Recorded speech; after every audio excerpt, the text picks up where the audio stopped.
Diane is going to open the meeting, and then we'll say the Pledge of Allegiance, and we'll get started. Just a little bit of housekeeping. My husband is actually president, but he is in New Jersey, so I'm trying not to spit and make, well, no, it's making cracks. Okay. Two things that we want you to know. There are lists of all the programs if you haven't gotten them in the mail, so we, Bud has some of them. This sign-up is going around. It's necessary, not so that we bug you to join or bring refreshments. The state wants to know that we are actually putting programs on and that there are people attending. So please put your name. I put my name, and if they have your email and phone number already, great. The library will start being open on Saturdays from 1 to 3. The first Saturday in July, and then through August. Tomorrow is our first book club. Tonight is our first program. We certainly thank Bud for making all the arrangements for the programs this year, as he has many times in the past, and to Lauren and her committee for helping to choose the books for book club. So I'm going to turn it over to Lauren. Just want to let people know that we are going to have the art camp this year in an abbreviated fashion. Maybe. Pardon, it starts, we think, on Monday, July 11th.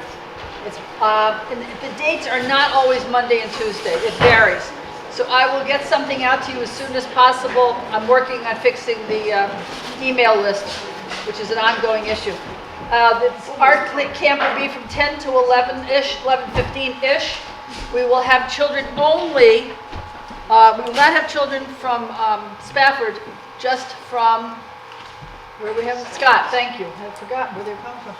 But anyone here who has children, grandchildren, great-grandchildren, nieces, nephews, grandnieces, grandnephews, friends, Romans, countrymen, you are more than, we will be very happy to have you come. We are going to be doing a variety of activities with the children. I think we're doing a painting on glass again. Alice Anderson is going to do making cards with the iris paper folding. She's going to do 2 different kinds of things with the children. She's also going to do something that sort of is like a little travelogue about traveling, I think, to the national parks. We're hoping that Dottie Green will grace us at some point by talking to the children and telling them about the origination of the school and teaching here and so forth. We will have other kinds of arts and crafts activities for the children and for the adults. We do need volunteers to just help out. We don't need necessarily volunteers to teach, but we do need people to just show up just to give us an extra pair of hands, if you don't mind. And thank you to Nancy Kuhn and Flory Hosh for bringing refreshments tonight. There is a list that's going to be sent around. I'm doing Bud's work. There's a list that's going to be sent around to sign up for refreshments for book club or programs. Thank you. I think I got it all. Hurry up, Chris. One thing we can tell you about for years, right now, we have a Facebook page now. So please like us on Facebook. We need 50 likes at least so that people can actually find us when they Google search us. We're hoping, at this point, we're still learning the ropes, which means, for example, we only announced the program tonight, this morning, but we're getting there. We will have stuff up about the art camp, book club, other programs. We also may try to put some fun stuff up during the year. So just look us up on Facebook, Glen Haven Historical Society, and we'll give you something really good to waste your time with that you'll actually learn something from. We need 17 more friends. So. We need at least 17 more. We need all the friends we can get. We need as many as we can get. Okay, would you please stand and we'll pledge allegiance to the flag.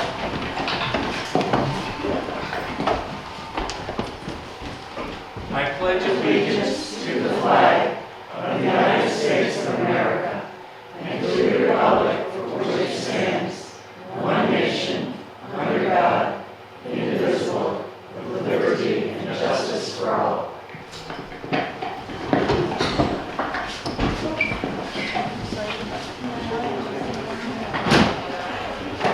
Jeff Harris was concerned that I had characterized him as a historian and a raconteur. He says, and I'm quoting him, that he was always too lazy to do real historical research, and his speaking capabilities, thanks to military training, are sometimes limited to single-syllable, four-letter words. Anyway, Jeff was born and bred in Homer, and he was educated at Homer Central School. After 4 years in the Navy, he returned with technical training suitable to Bell Telephone, which wasn't hiring.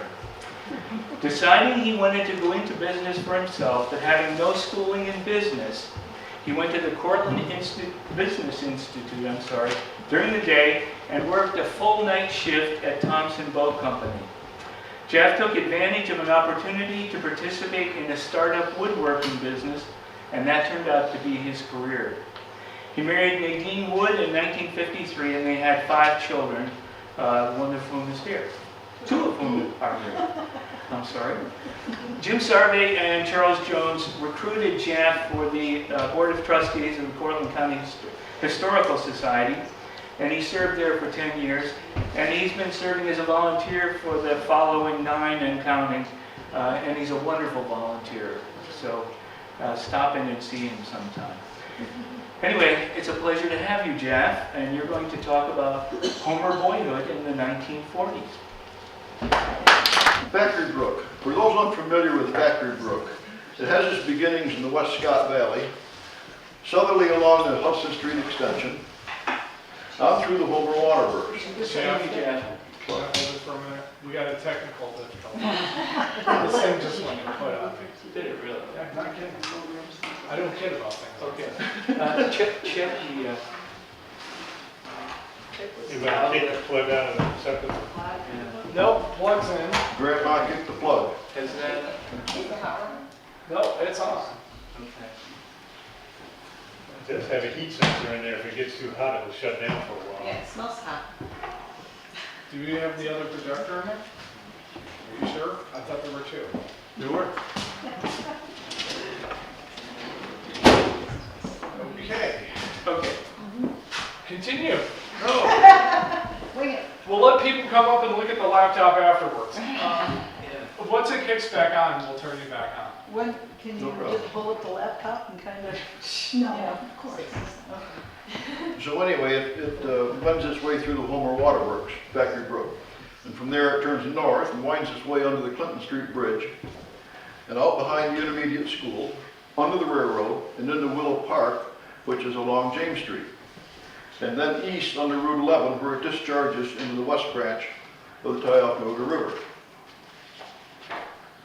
When I'm reading some of these stories, I'm talking to my descendants. You might wonder how he lived to grow up in Homer. Also, since I believe some portion of oral history is debatable, I'm going to employ the politician's creed. I reserve the right to extend and revise my remarks. And I've already been caught in a lie by my wife. I've included some photos that are previous to my existence, a good deal previous, to try and provide some contrast. And sorting through old photos, I could hardly find anything of the 40s that I'm talking about. A couple images that we do have are ones that I took, but I'm kind of bracketed between the older and the really older and the newer.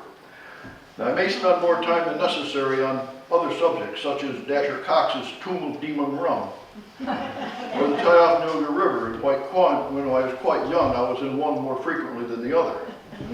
When I was 18, it reversed. I remember the 5th grade when the teacher told us about Dunkirk. Now, I didn't comprehend what she was talking about until later, after my oldest brother enlisted in the RCAF for pilot training, and I began to realize my parents' concern for him. World War II was about to begin for our country, but my carefree days were from 1940 to 1949 and shortly after the war. Oops, I've skipped a page already here. Then I got to looking around at my things at home. And somewhere someone had given me a little reproduction kit of D-Day information, including this. So we're gonna try this, but I don't know how it's gonna work out. And if you were to close your eyes and someone gave you the coordinates of 40 degrees, 64 minutes north, 76 degrees, 18 minutes west. Well, where would you be? Right in the middle of Homer. I said that's about where the stork delivered me. My wife caught me in the lie. I was born in the Cortland Hospital. But the address on the diaper was 77 North Main. About a half a mile north of the middle of Homer. But then GPS hadn't been invented. The property at the junction of Factory Brook and the west branch of the Tioughnioga River was willed to Curtis Harris by his father. Do you want to do a quick recap on Yeah, I was gonna say, well, let's, okay, here's the first slide, so this is, The will. That's the will. Well, That's the will. all right. Then there's the next one is the study.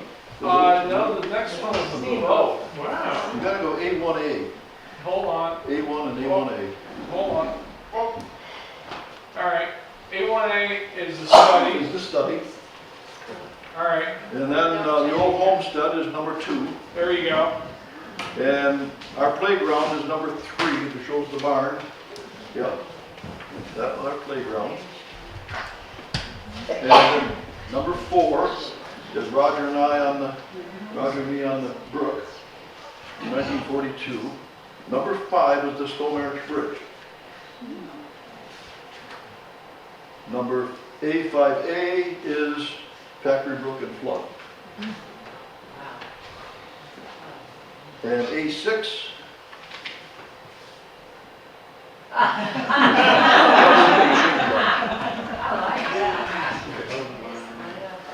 Okay, where am I?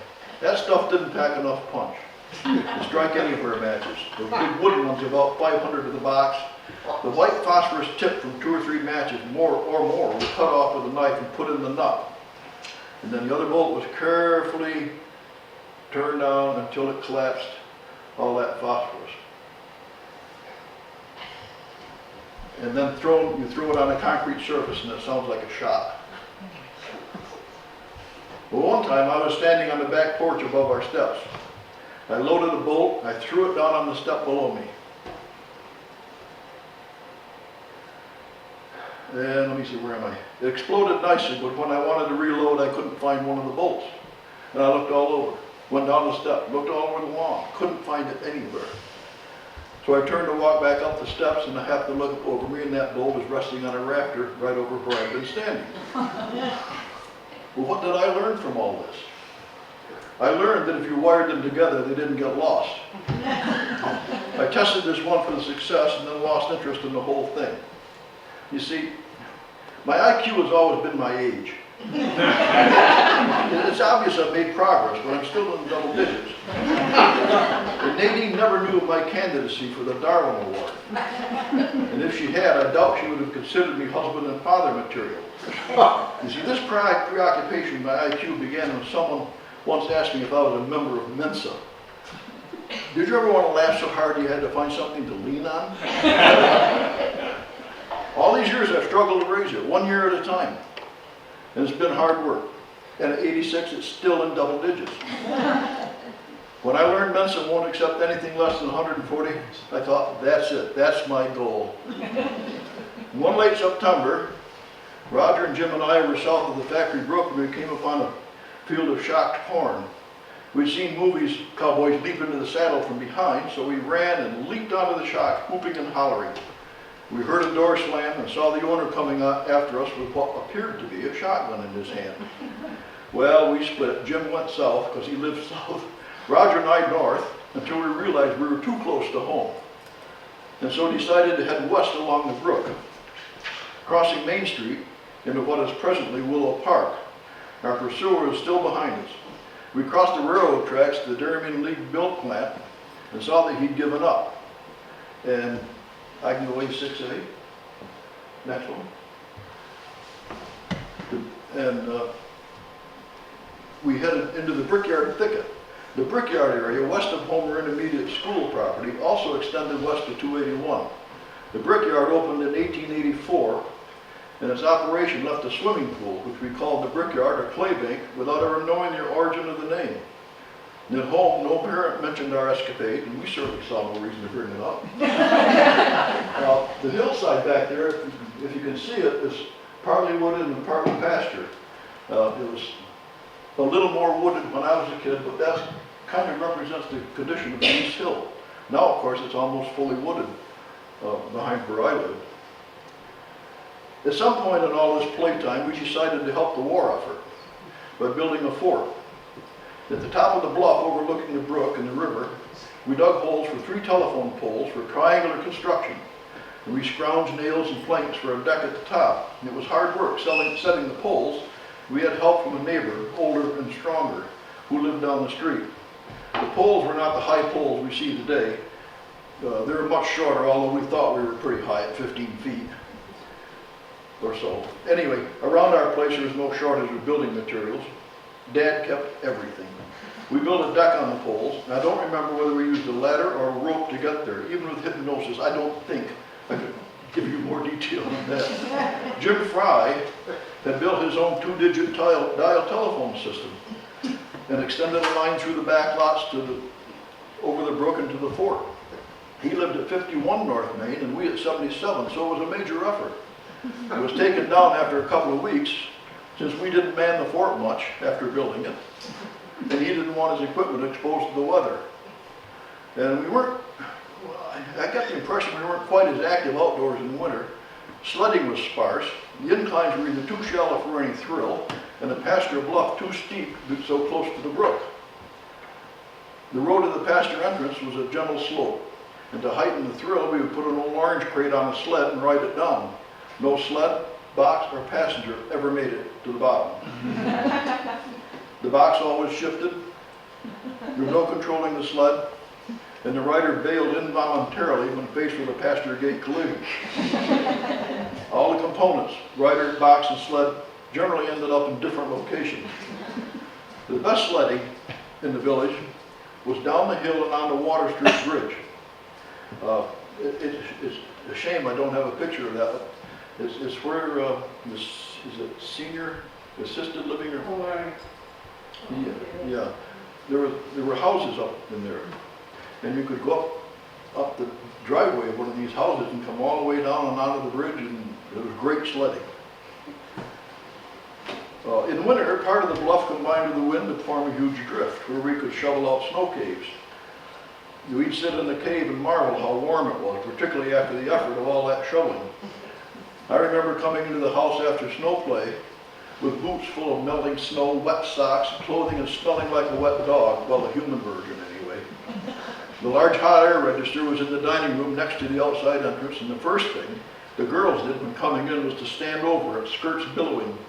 They were older and bigger, and the little boys seldom made it to the register. And you go A6B, this is what we also did, was skate on the green. Of course, this is a much newer, this is a 60s version of the picture, I think. But Bill Crandall Sr., who lived on the green, started this skating on the green in 1914. And we've been skating there for over 100 years. And where are we now? Oh, and the little boys seldom made it onto the register, at least it seemed that way. Little boy was Grandpa Harris's sobriquet for any small child, underfoot or perceived in his field of diminishing vision and short-term memory. A retired minister, he spent most of his days and his nights in his study, but took his meals with us. The day he died, we kids were sequestered in the house when the undertaker arrived. I went into the bathroom and looked out the window in time to see 2 men carrying a long covered wicker basket to the hearse. It was May 21st, 1939. I was 9. The next picture, this is about 1928 thereabouts. And it is part of Kurt Harris's family while he's building Camp Debris, which he built out of, to some extent, out of packing cases from the corset factory. There is my sister Margaret, and my brother Ted, Edith, Rachel, and my mother, Mary. Kurt Harris was a recycler before it was environmentally correct. Part of the camp was built, packing cases. Well, a fellow Legionnaire, Burt Goodwin, was down there one day and he saw the piles of masonry and the piles of wire and the pile of posts and the piles of lumber. And he said, Kurt, you should name this Camp Debris. Kurt loved it, and that was the name. A8. Next one. Yeah. There's this little camp, one-room camp with a fireplace in it at that time. And it was furnished with old furniture, including a pump organ, much like the one in the CCHS museum. The kids and weather changes ruined these music makers, so when one failed, Dad bought another for a few dollars. When Mom played the organ, Roger and I, on our knees under the organ, took turns working the pump pedal. And getting to Camp Debris required either a hike across the hayfield, except when the alfalfa was growing, or by car through the pasture. And at a certain point, there was only room for the car to pass between the base of the bluff and the brook. The family loaded the 1929 wooden spoke-wheel Nash, and we set out. Roger and I would stand on the running board, hang onto the door handles, and lean way out over the brook. Actually, we were nowhere near the edge of the brook. At 7 and 6, this thrill contained more imagination than reality. Next. 9. At 5 miles an hour. There's our old Nash. And 2 of my sisters, Edith and Rachel. As much as the family enjoyed Camp Debris, the pre-World War II Legionnaires loved it also. And not only was it out of sight and private and easy to get to, it was still in the village. The Legion would have picnic meetings, Saturday night penny ante, Great Depression wasn't over yet, poker sessions that included Limburger cheese and what must have been execrable coffee, made in the World War I method of dumping water, browns, and eggshells into a large blue or black agate coffee pot and set on the fireplace coals to boil. The eggshell was supposed to settle the grounds. Roger and I would search for drop pennies the next day, stale cigar butts and smoke rounded out the odor of the night before. At one Legion gathering, someone came up with the idea of boat races. The shallow pan, about 2.5 feet by about 8 feet and 3 inches deep, was made of soldered galvanized sheet metal. It was set on one of Dad's large slate picnic tables and filled with water. The boats were about 5 inches long by 2 inches or so.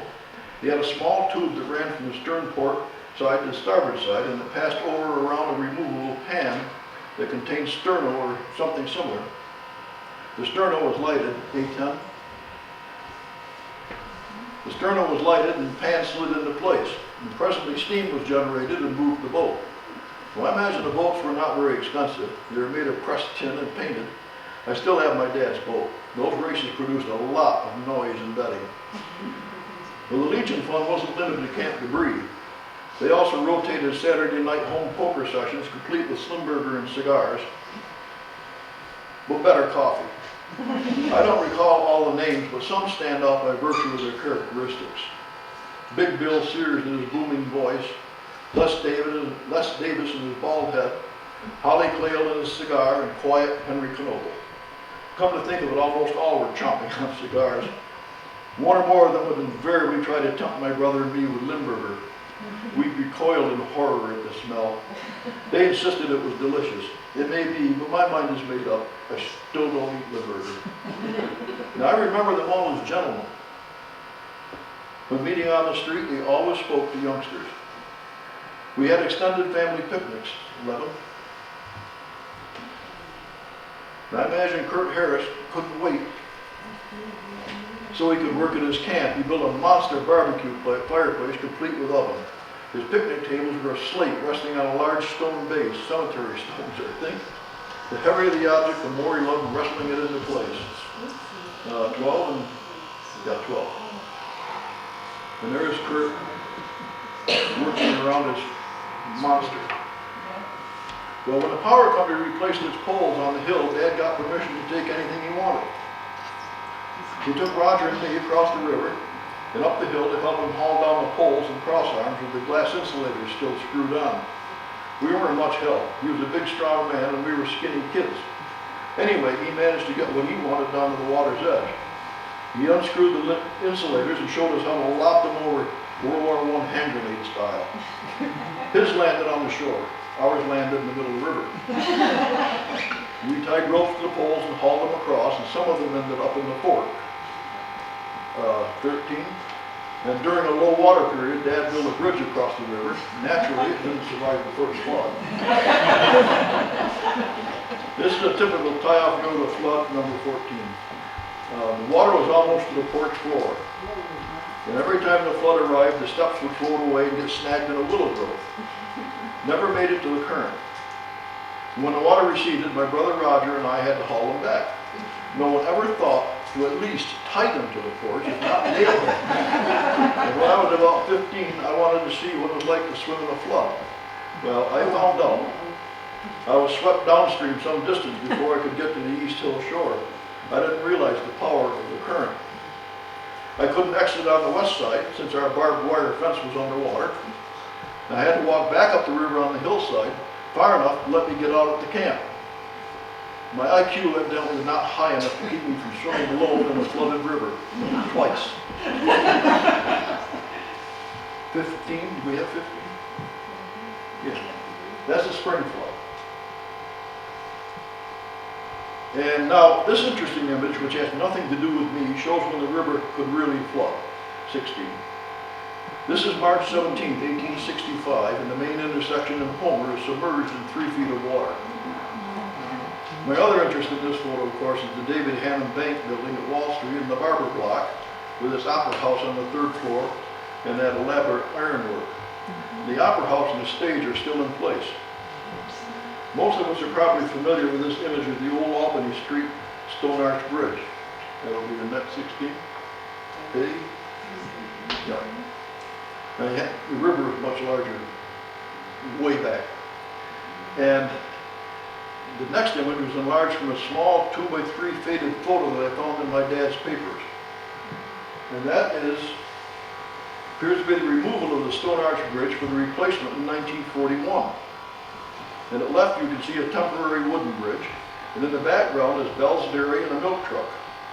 And the building near the water's edge on the right side, that building there I think is gone, but the rest of the buildings appear still to be there. I went, after I did this, I went up Albany Street and took a picture back down, and it appears to be the same building arrangement. Well, at 16, I got a summer job picking rocks and mowing a hayfield with a 20-foot reel-type power mower. That's next. Charles Briggs was in the process of building this house at 101 North Main, and mowing this front section took a week. It's a curved driveway, and that's all I did. I started way over at the extreme south on Monday, and on Friday I was at the extreme north end, and then Monday I started at the south end, all summer long. And later I helped haul slate for the roofers. The roof became so hot, we had to start at 5 a.m. I was strong for my age. You know what they say about burning some brown. A fixture at the school crossing, next 18, was Homer's mostly only policeman. Everybody called him George the Cop, pronounced as one word. And he called everybody, "Hey buddy."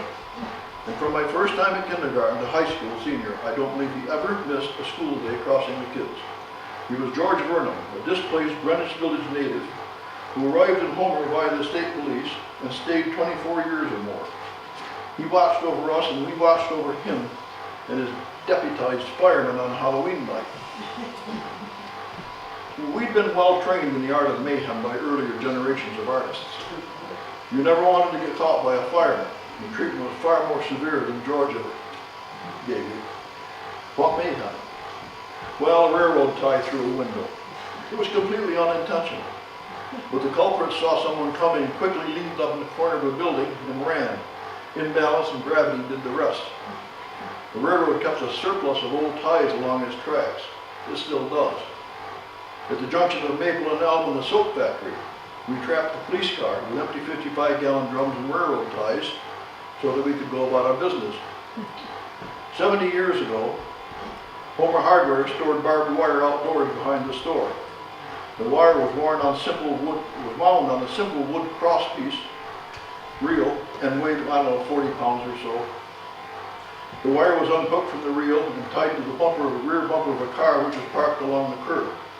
The reel was pushed under the car. Use your imagination. On one particular Halloween night, a gang of kids was walking around looking for mischief. Well, they found it when approaching the home of a local businessman who made the mistake of leaving his water hose out and hooked up.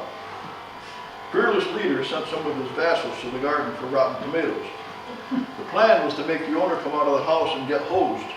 And one of the little hangers-on volunteered to man the tap and went to wait for the signal. Fearless leader stood in front with the nozzle and gave the go-ahead. Bedlam and rotten tomatoes filled the night. Sure enough, porch light came on, out stepped the target. Fearless leader hissed for water. It never came. The hand that held the tap had lost its nerve and evaporated into the darkness. The homeowner looked over the gang and he said, I know you, and you, and you, get up here and clean this porch. And you can use the hose. Then went back inside. We cleaned the porch.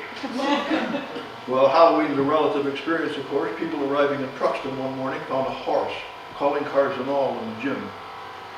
It's 19. I took these photos in 1948, one of the few I'm discussing.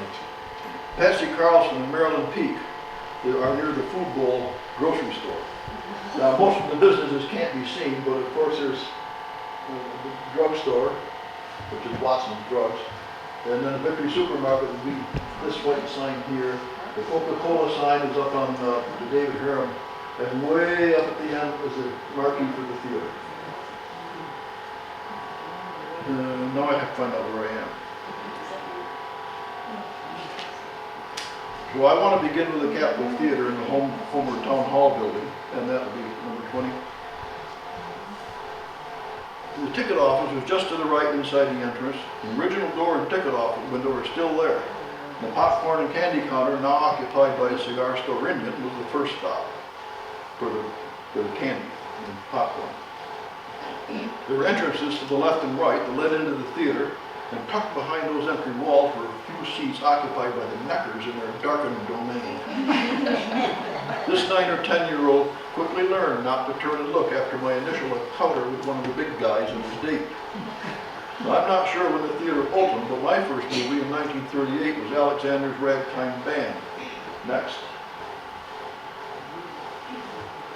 Forever Amber was a racy movie this day, and today it wouldn't even register on the smut scale. The Sherman Brown Porter block. Now, I ran into a problem here. I found out today that whole thing was the Sherman block. I never knew that. I saw a picture, I think, that Jan Jaffrey did a presentation earlier today. But anyway, this picture says right on it, it was Sherman Brown and Porter. Well, this section right here is long gone. The rest of it, of course, was the Homer Laundry in my day. And the section at the extreme left, the white part, is where my grandfather McMaster had his grocery store in partnership with Fred Nixon in 1908. And behind the block on Water Street was Washburn's store. It's gone now, but it was there during my childhood. The partnership dissolved, and the image shows Grandpa McMaster next. 23. Grandpa McMaster is the sole proprietor with his family. My mother is the girl. Oops. Sorry. My mother is the girl in the center right there. And this is 1909. Well, as far as the Sherman block goes, my early recollection is A.B. Brown's Hardware. And it was a great store.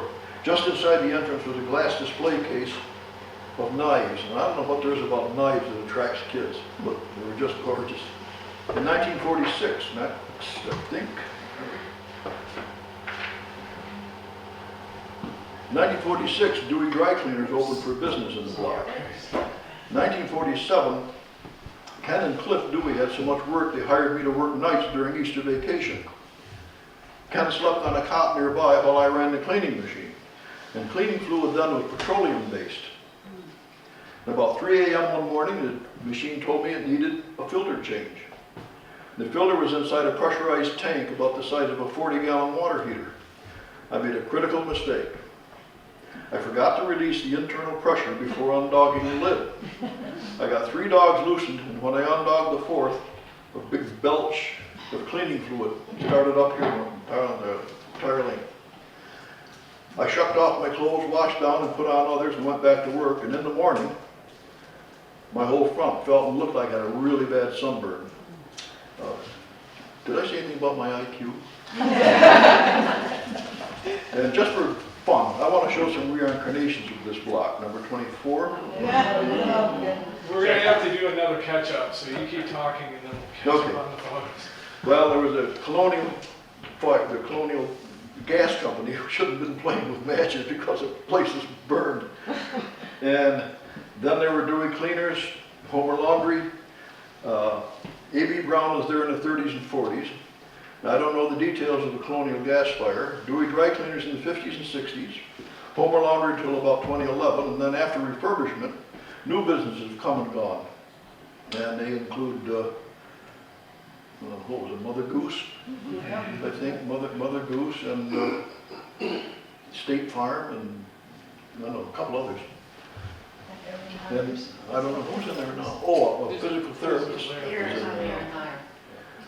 And until recently, the south end of the block had been Homer Laundry as long as I've lived here. The original owner of the laundry was Harry Kinney. Well, now we come to Briggs Brothers Funeral Home of more modern times after giving up the furniture business, but retaining a Nash Kelvinator auto dealership behind the house. And when the horseless carriage displaced horses, Briggs has stored a quantity of surreys and carts in a hearse, along with old wooden caskets on the second floor of their warehouse. And we used to sneak up there and play among all that stuff. The caskets had a small door at the head where one could inspect the diseased, as Huckleberry Finn says. There was a story relating to the fate of these icons of yesteryear, but I'm not going to tell it here. I'm jumping ahead early in years for a few minutes to tell something about North Main Street neighbors after we were married. And there's a picture of Nadine and Stacy, but the subject is Briggs Funeral Home, which is in the background. Well, we lived at 43.5 North Main, the same place Amelia Bloomer lived. Ann and Lawrence Knapp owned the house. We lived on the north side, Don Berg lived on the second floor. Our neighbor to the north was Mr. and Mrs. Hyde, who let rooms to teachers. Catherine Hyde was a crackerjack. Now see, how's that for dating? Crackerjack. Crackerjack cook, who often made us the recipients of her largesse. Louis Woolner, the school principal, and his family lived directly across Main Street in the house that my Aunt Sadie and Uncle Harry Brower had owned earlier. The current occupants, of course, are Bellardinis. And in the elementary school years, I had to go home for lunch because the school could accommodate only bus kids. I ran both ways, but I always jumped Woolner's hedge. In the grade school, at lunchtime, my beloved cousin Bud Randall and I would run all the way to my house where Mom sometimes fed us graham crackers with whipped cream, real whipped cream. It was during the war. Bud was a bus kid and hated it. He rode with his dad, and when he got older, he thumbed back and forth from Little Yard. But wartime food shortages weren't a big problem for us, thanks to our large garden, canning, and the fall butchering. Our big family had more sugar and meat coupons than we could use, and no, they were not transferable. Part of the effort to control the black market and ensure availability to both high and low incomes. And further north on the west side lived the Lowells and their children, Chris, Susan, Betsy, and Stanley. And they were paired off with our kids. Chris and brother Ted were friends, Susan and Rachel, and Betsy was a classmate until they moved to Cortland. 2 houses north, Charles and Shirley Brower Jones occupied the small salt box next to Anna Hilton. And this is what I was getting at. Anna Hilton. Who in this village does not know her? She was an authority on architectural design history, and in that regard, the conscience of the village. Her manner sometimes rubbed people the wrong way. She knew what she wanted, made no bones about it. And it was she who interfered with the plans of the power company and prevented them from installing, as she called them, bedpan streetlights. When Homer discarded the original curbside fixtures during the war, during the 70s new sewer installation. They'd been dumped behind the water department building on Hudson Street, and anyone could buy one for $10. So I set one in the backyard of our house. And here's an example of her direct approach to a situation. When Nadine and I lived at 43 North Main, we had 2 black cats. But one summer day, I heard a staccato knock on the screen door, And before I could get to the door, there was another staccato knock. It was Anna. Jaffrey, your cat comes in the bedroom window and sleeps with Lindsay. If you get him fixed, you'll stay home. Lindsay slept in a second floor room. The cat apparently climbed the dogwood tree and onto the porch roof and into the window. I have no further comment. Anyway, if Anna hadn't insisted, we would have had to invent her. It was she, I believe, who organized the Landmark Society, and God bless her. My parents, Dad and Grandma McMaster, lived across from Anna at 55 North Main, and with Grandpa Simmons, her father. He was a kind, white-haired gentleman. I was 4 or 5, and I remember sitting on his lap and getting a shiny penny. He probably did that to all of his grandkids. It was Roger's and my duty to deliver a small can of milk to our grandparents every day. And Dad Mac, long out of the grocery business, was self-employed in his small shop, keeping busy sharpening lawnmowers, making keys, maintaining school lockers, along with his woodworking skills. And the current resident, of course, is Don Ferris. And the small building just to the north of Dillon's restaurant has also had many occupants. And when I was young, it was Red Tillier's barber shop. And I still remember how it hurt when he rubbed in somebody's patent something or other in my head, and it just killed me. And here's a picture of Dave Hannum Bank during the 70s or 80s. We called it Dillon's Bar and Restaurant. It was beautifully refurbished by Harold Atkinson in the 70s or 80s, I can't remember when. And this is the Coca-Cola sign seen in the earlier black and white photo. And across Wall Street, south, is the Great Western, otherwise known as the Barber Block, and built by Jedediah Barber. This is the second building that replaced a large wood frame building destroyed by fire. There were 3 businesses here when I was young. Homer Hardware, a typical hardware of its time where you could still buy a hand water pump and a hay fork. Reed's Drugstore. Don Reed had a peanut roasting machine in one of the front windows and exhaled an aroma outdoors when he was roasting. It was wonderful, and no one I knew had a peanut allergy in those days. He also kept a soda fountain and no jukebox. He liked kids, but he put up with no nonsense because of his pharmacy trade. He did have a pinball machine. And in those days, pinball winnings were paid in cash. The local lad, Tom Durkee, became so proficient that Don had to limit the number of games he'd pay for. Tom could still play, but he wasn't going to get paid for them. Other cash gambling devices were punch boards. Most of the stores had them under the counter. They've been replaced with scratch-off cards, of course, but the outcome's the same. I see people exit a convenience store with a ribbon of scratch-off tickets, sit in the car and scratch away. If a winner appears, they go back in and buy more. The difference between then and now is that the state takes a cut. When our basketball team won the 1947 championship, Don closed his store for one night and let the cheerleaders and the team members run wild in his soda fountain. And I don't think his pharmacy could have yielded a poison that surpassed those concoctions. Next to Reed's was Crocker's store. It was still in existence when our kids were growing up, although the owner's names had changed. The toys have changed over the years. Our favorites were toy cars made of pop metal with some kind of composition material in the tires. They were a little more expensive, and their detailing showed the difference between a Cadillac and a Plymouth. And Crocker's Emporium also produced our aircraft kits. A few years later, the owner's name had changed to Cairns, and so on to Clark Brothers. But the store was essentially the same, fascinating 2 stories of everything piled in seemingly haphazard manner. But the owners knew exactly where everything was. And Burgett's IGA is now the Village Market. Now the area between the Barber Block and the main store used to be an alleyway to a warehouse for Burgett's, or behind Burgett's. And the man at the left is standing in front of the alley. We would run down the alley and hook ginger snaps from a barrel that was shipped in.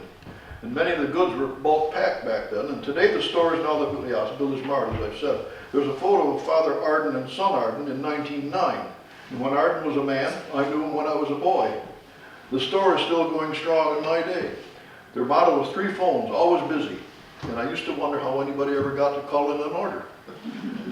And then there's the refurbished Homer Men's and Boys. In 1947, there were 3 businesses on the main floor. There was the Victory Market, another grocery store right next to Burgett's, and at the right end was Watson's Pharmacy. And so far, I've been able to find a photo of these businesses. In the 60s, the Homer Men and Boys store was red and white. I do have a photo of that, but not in this collection. Gene Wells' pool room was on the second floor. I was in it a few times, but quickly found I couldn't afford a girlfriend and pool losses at the same time. The Wall of Fuse is familiar, but the people aren't. Allen's Lane still exists. There were low-rent apartments behind Main Street. The Lucky Kitchen is the location of the Food Bowl grocery store shown earlier. My sister Edith was a manager during the war. I remember her complaining about the people who never shopped there, who would show up with their ration stamps when the meat and chocolate shipments arrived.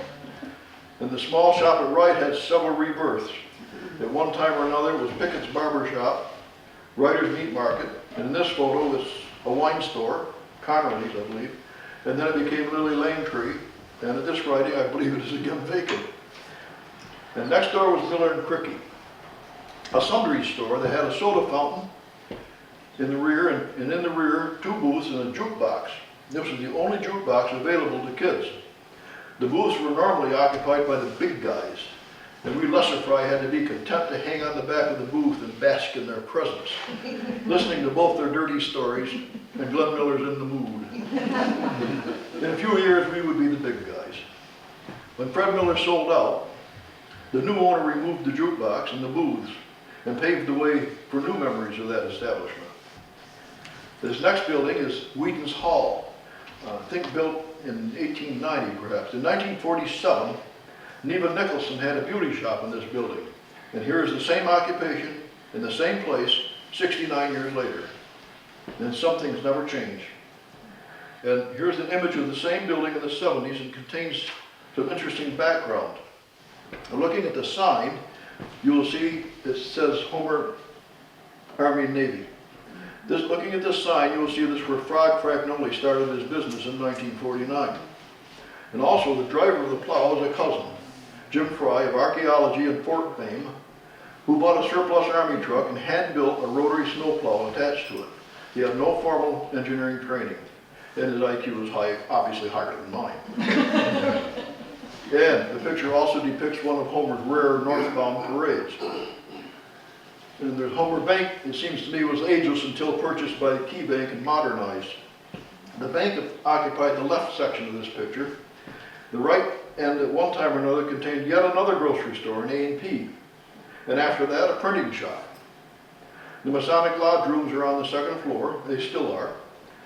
And at the left, down Pine Street, was the entrance for the second floor phone company switchboard.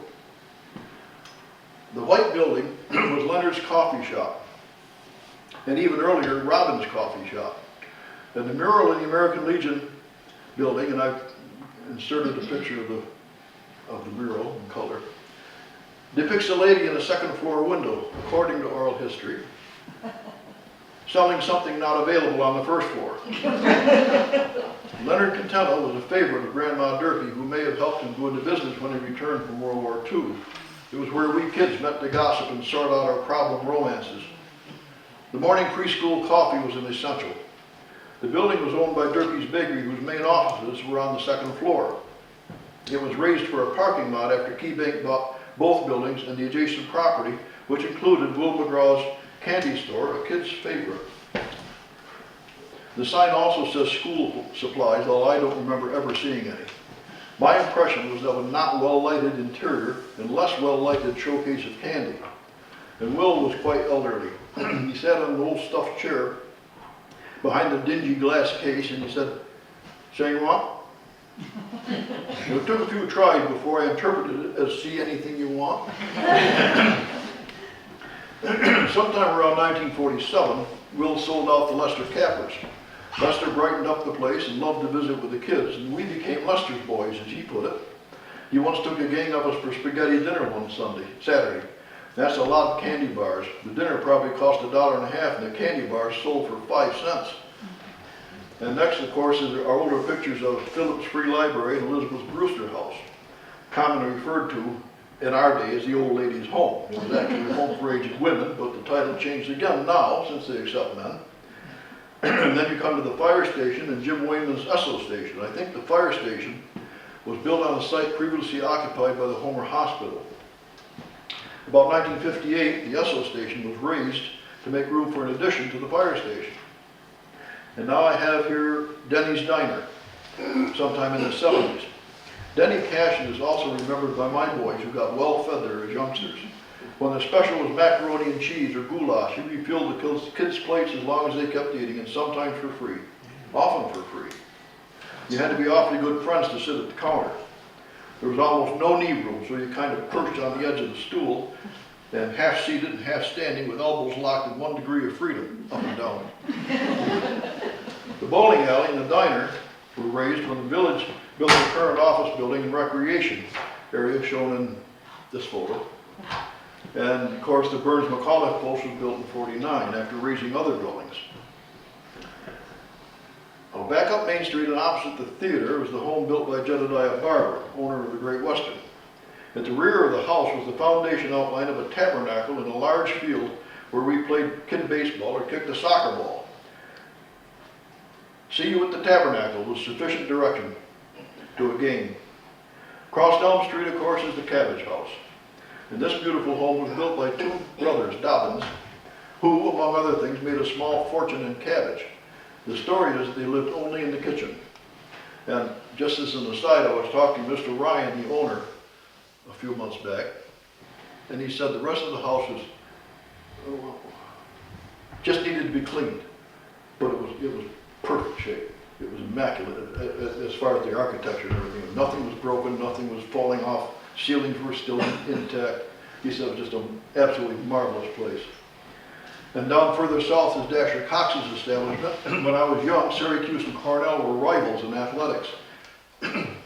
Dasher's was the halfway point for traveling fans, well known as a lobster house, and on game days, downtown Homer was a parking lot.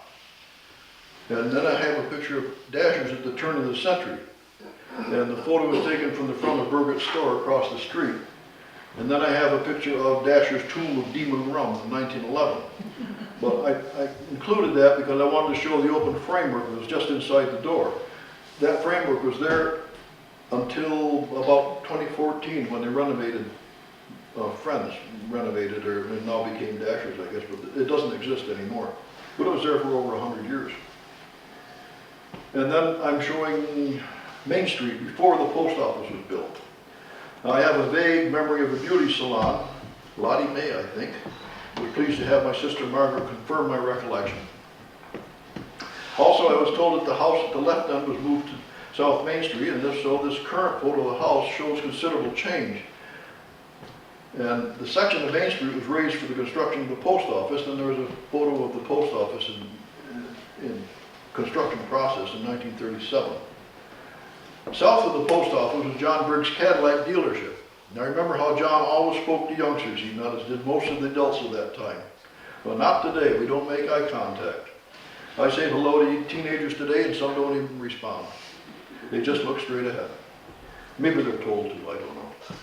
The John Briggs Cadillac dealership building today is First Niagara Bank. And during World War II, we attended street dances to the music of Spiegel Wilcox and Dick Netta and others.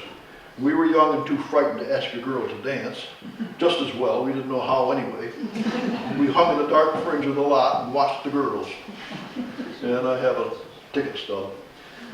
In 1942, the country was practicing for possible invasion by the enemy after the Pearl Harbor attack. My dad and Bert Goodwin were air wardens and wore an armband and a white helmet.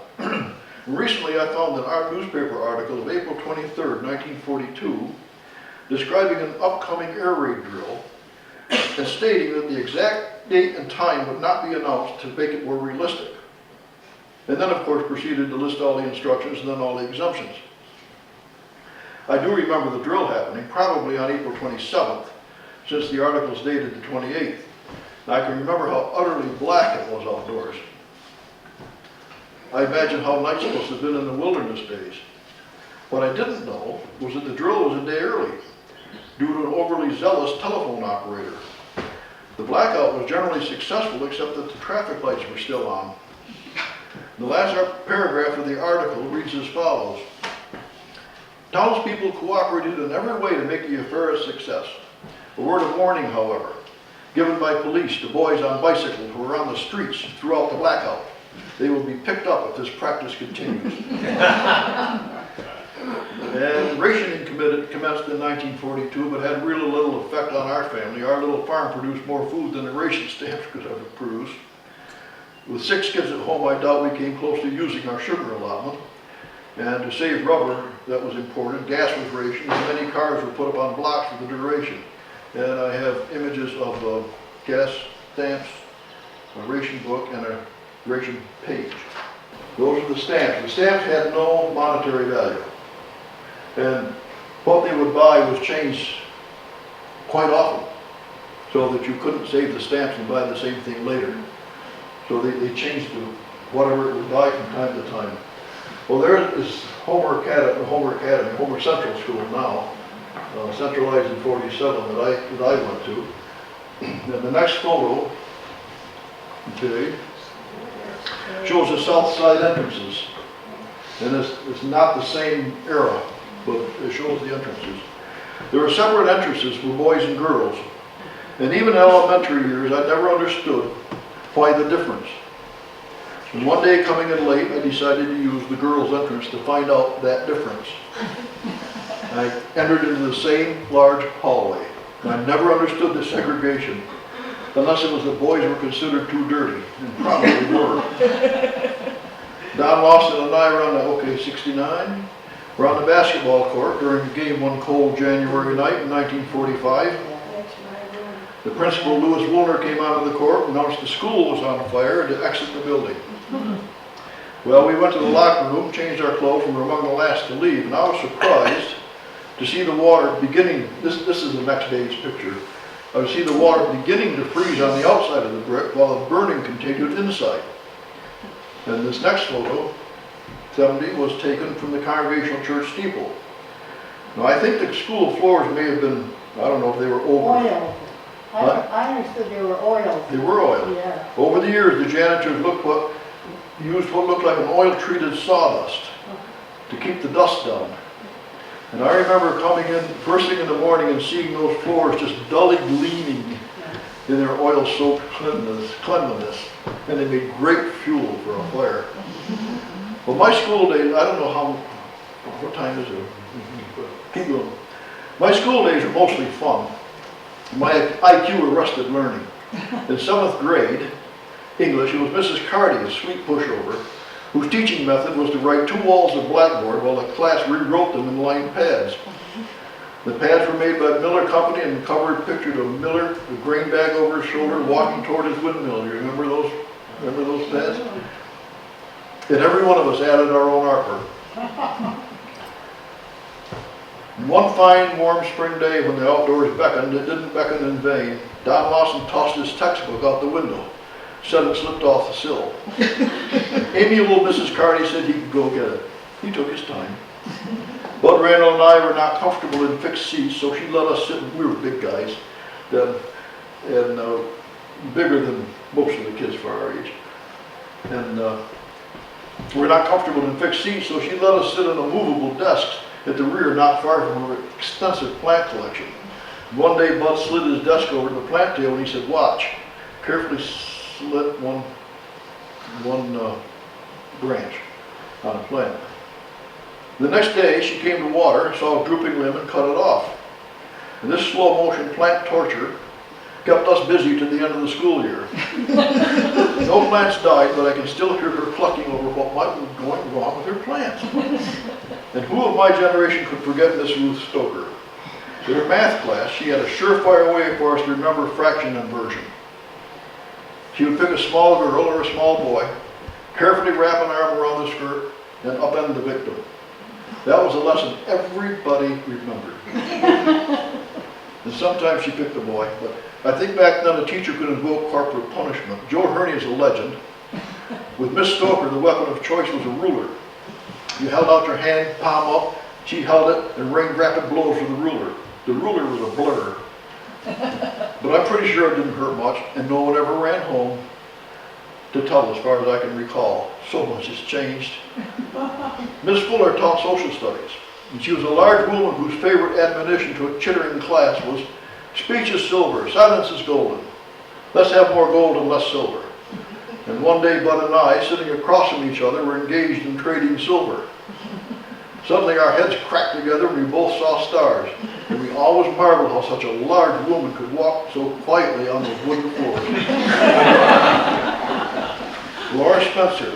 Laura Hughes Spencer. She taught 11th and 12th grade English, and I don't know why I still associate her with telling the class about the Medici family's use of poison to further certain ambitions. Nevertheless, I had this memory of her in front of the class, describing someone being invited to tea, her hand up and a pinky finger in the air, offering a cup of poison. Maybe she had a history class too. Ruth O'Neill Whiting was my French teacher, and I thoroughly enjoyed her class, but never seemed to be able to make those kinds of guttural rolling sounds. And when she was upset with you, her look could pierce steel. Arthur Price was a science teacher, and science was not my strong point, even if I did enjoy it. I probably did better in his class than with Miss Davatini, who taught physics, and why I ever took that class I'll never know. Sure I do. Miss Davatini was good looking. We were seniors. At graduation time, when achievement awards were published, I was surprised to find I had won one. It seems that in earlier years someone had created an award for the two boys' highest marks in science. Well, Bud won the top award and I was runner-up. His average was in the 90s and my 65 warranted honorable mention. We were the only two boys in the class. And with my IQ, still my age, you can see why I didn't come by that award honestly. And this image, A70, shows a typical school assembly in the gym. We freshman boys were anticipating phys ed class. And when we got to the gym, Prof. Butts saw to it we got our exercise all right by opening the drawers and pulling onto the stage and setting up collapsible wooden seats that were made in sets of 2 or 3 for the upcoming assembly. The noise was deafening and we had only 40 minutes to set them up. This exercise was engaged for plays to PTA meetings. People actually attended PTA meetings then. A73, well, that's a date. I hate to say, if you want to see the photos, you can maybe better comment about the photos ahead of time. It's starting to make the same rattling noise it did before. Okay. Just a warning. Okay. Just, Not to rush you, but if you want to go through the photos ahead, just in case okay, anything all right, starts you have to skating. dry out. All right, you have the skating. Okay. And the next one, the senior ball.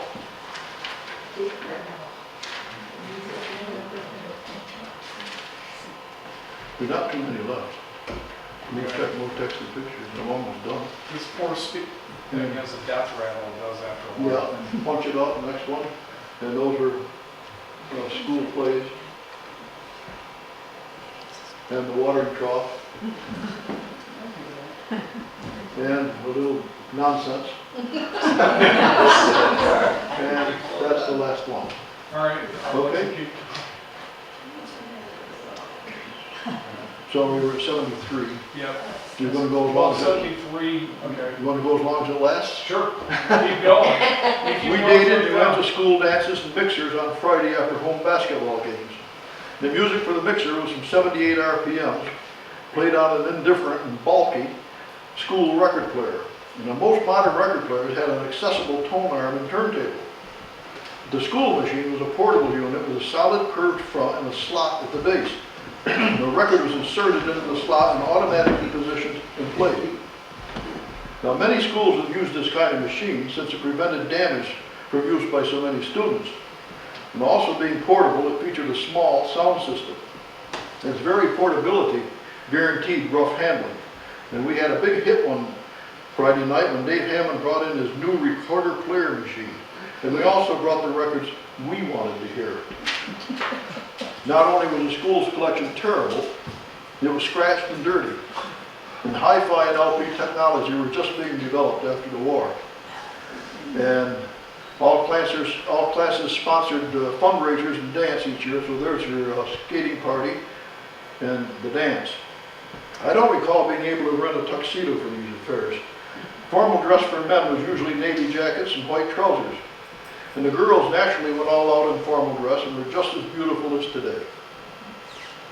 and her escort furnished a corsage, gardenias being the affordable favorite. Orchids were outrageously expensive in that day, in the 40s. We didn't go to a pre-dance dinner, too expensive. After all, in 1948, the dance ticket cost $2.40 a couple, including tax. Spiegel Wilcox Orchestra was always in demand, not only because it was good, but also because the crowd could look forward to its novelty break by Chick Allen, who performed with the musical saw. It provided respite for both my date and myself from resting our feet, mine from trying to avoid stepping on her toes, and hers after being stepped on. Another good band in high demand was Dick Meadows. My class had to pay more for our 1948 April Showers dance. The band's name printed and crossed off on my saved ticket was supposed to be Bill Goodman's, a Homer graduate, his orchestra.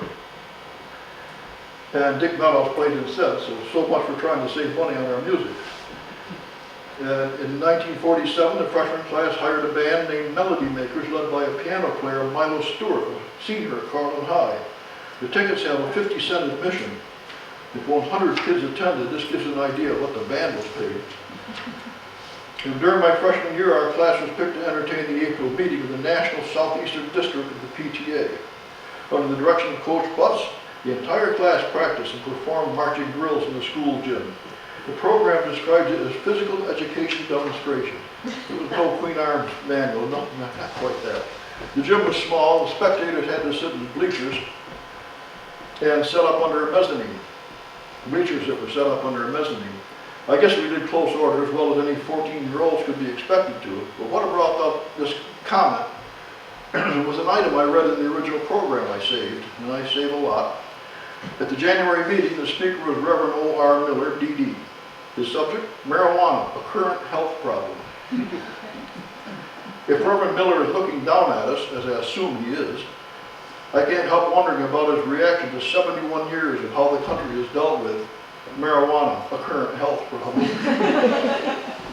Jim Campbell and I had girlfriends that lived in Scott and Glen Haven. A car was essential and scarce. I was more fortunate than most boys.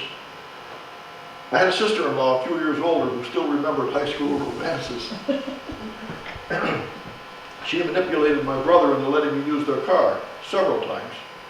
I did borrow Dad's car, but not as often. But before a Saturday date, the borrowed car was cleaned inside, thoroughly washed and sometimes waxed in return for the favor, and the gas gauge was at least the same as before, after as before. The odometer reading shouldn't be mentioned. The cars generally were not returned before 2 or 3 a.m. And after we'd taken our dates home, we might meet friends at the Route 281 diner and just cruise and gab while listening to the late night news radio. My brother's car was a black 1941 Nash Coupe, and it was roomy and quiet and had the best heater defroster of any car at the time. It was called Weather Eye, and outperformed the LaSalle, poor man's Cadillac, for those of you who have forgotten, and the Cadillac itself.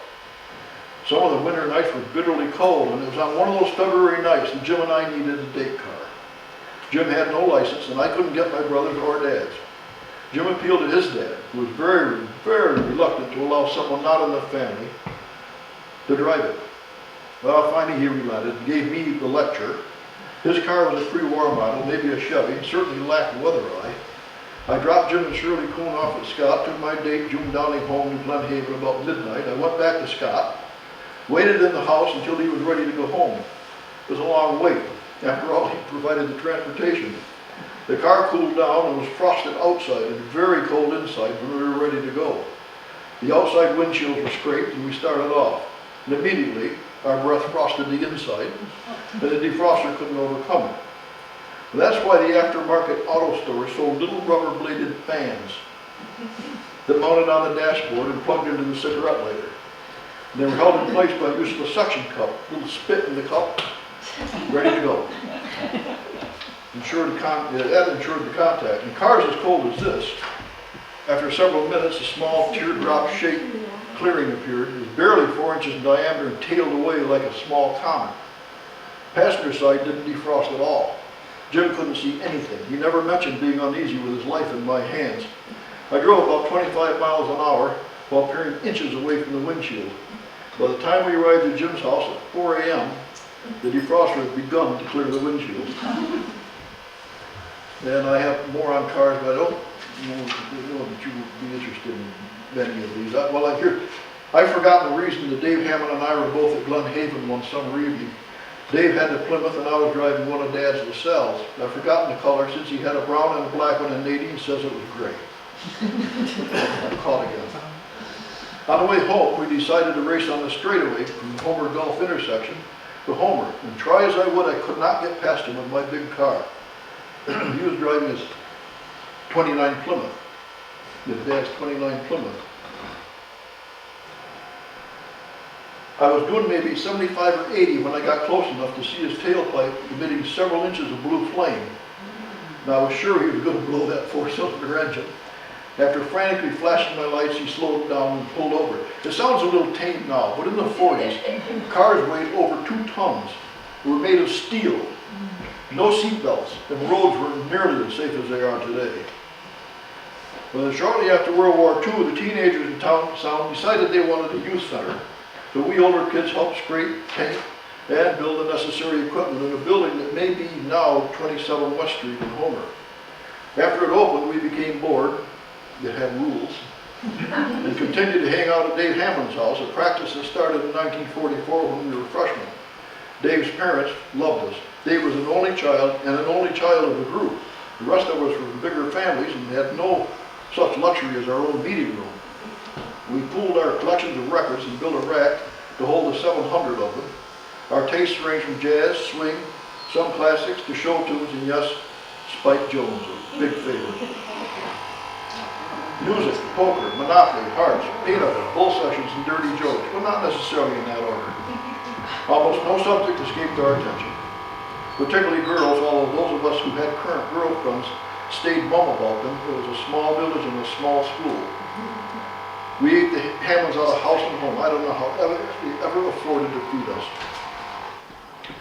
And there was always one or more of us there all the time. John Kyle lived there through 2 years of high school because of his asthma was aggravated on the farm. The refrigerator door was open to us, so much so that one day after school we destroyed a ham Mrs. A planned to serve her bridge club. Well, the reefer door slammed shut, but only until the next day. She couldn't stay mad at us. They also hosted a Sunday morning coffee after church, and the usual suspects attending were Dave, of course, Bud Randall, John Kyle, Don Lawson, Chuck Niffens, Jerry Ryan, maybe Dick Green. And most of us were new smokers. Uncle Arb smoked, Mrs. A was an occasional, but never around us. And this was probably in the spring of '48. Jerry Ryan was the non-smoker. Now, on subject of smoking, cigarettes weren't expensive. In the Navy, I paid 10 cents a pack. Yet I quit some years later, and presently I believe the price is around $10 a pack. I must have quit just in time, along with lesser reasons, such as health and ostracism. Maybe part of the reason we were welcome was because Hammonds at least knew where their kid was. For the rest of us, our parents never saw us when we left in the morning and came back sometime in time for supper, maybe.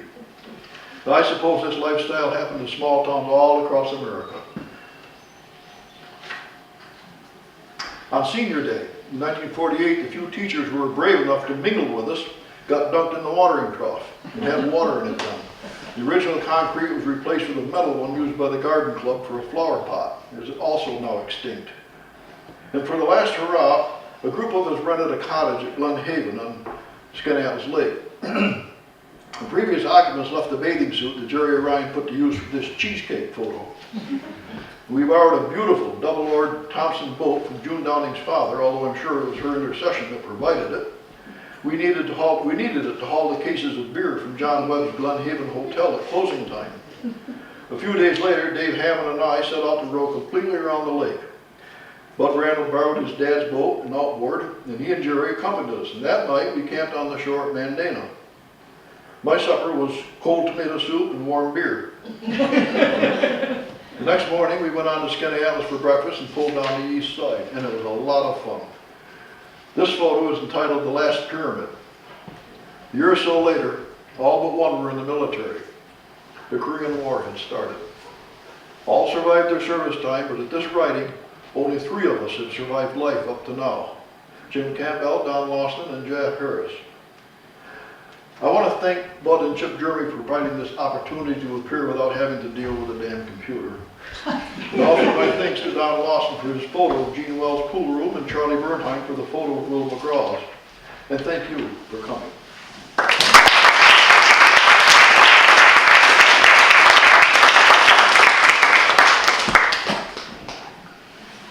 Any questions? Sue? Is the farm that you grew up on, is that still there or what's No, there now? it is now Brayside Drive in Homer. Okay. Been developed. Okay. Dad and his neighbor, Art Price, the teacher, lived next to each other and had mini farms, and they combined all that to develop it. When I worked for Mary Trail, she told the story about when the school burned. She said Doc went out on the front porch and said, "Drive slow, boys, and let her burn to the ground." And Mary said, "Don't say that, they'll say you started it." Jeff, we have a couple things for you. History of the school. Oh, And- thank you, thank you. And what about Catherine? Oh, thank you again. That's very nice. Thank you. Thank you.